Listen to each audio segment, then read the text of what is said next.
Leopard বা অন্য কোনো বন্যপ্রাণী নয়, রাস্তার কুকুরের আতঙ্কে কাঁপছে ফালাকাটা।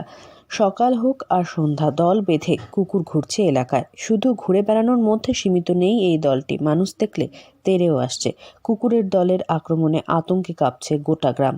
একদল কুকুর গ্রামের ছাগল ভেড়াদের খুবলে খাচ্ছে। হলো আমরা তো মাঠে ঘাটে ভেড়া ছাগল বাদি বা চড়াই।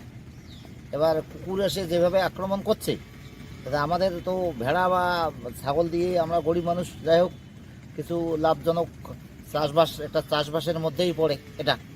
এখন কুকুর এসে এটাকে আমাদের সর্বনাশ করে দিচ্ছে। এবার একাই যদি কোনো কারণে আমরা কুকুর তাড়াতে যাচ্ছি, কুকুর উল্টা দিয়ে মানুষের উপরে আক্রমণ করছে। একা পেলে গ্রামবাসীদের উপরেও হামলা করছে। ফালাকাটা ব্লকের দেওগাঁও গ্রামে এখন ঘুরে বেড়াচ্ছে একদল পথকুকুর। তারা প্রায় প্রতিদিন 5 থেকে 6টি করে ছাগল, ভেড়া, মুরগির ওপর হামলা চলছে। এর ফলে ক্ষতির সম্মুখীন হচ্ছেন গ্রামবাসীরা, কারণ তারা পশুপালন করে তাদের জীবিকা নির্বাহ করেন।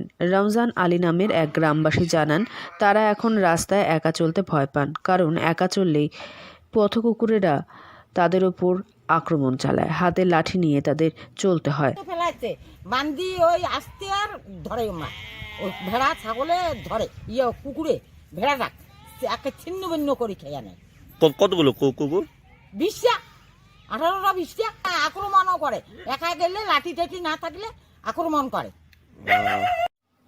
বাইক ও সাইকেল চালকদের দেখলে আরও পিছু নেয় পথকুকুরগুলি।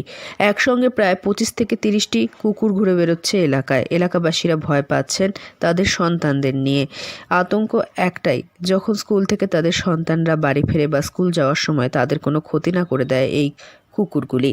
বিষয়টি স্থানীয় গ্রাম পঞ্চায়েত প্রধানকেও তারা জানিয়েছেন। আলিপুরদুয়ার থেকে অনন্যা দের রিপোর্ট, লোকাল 18 বাংলা।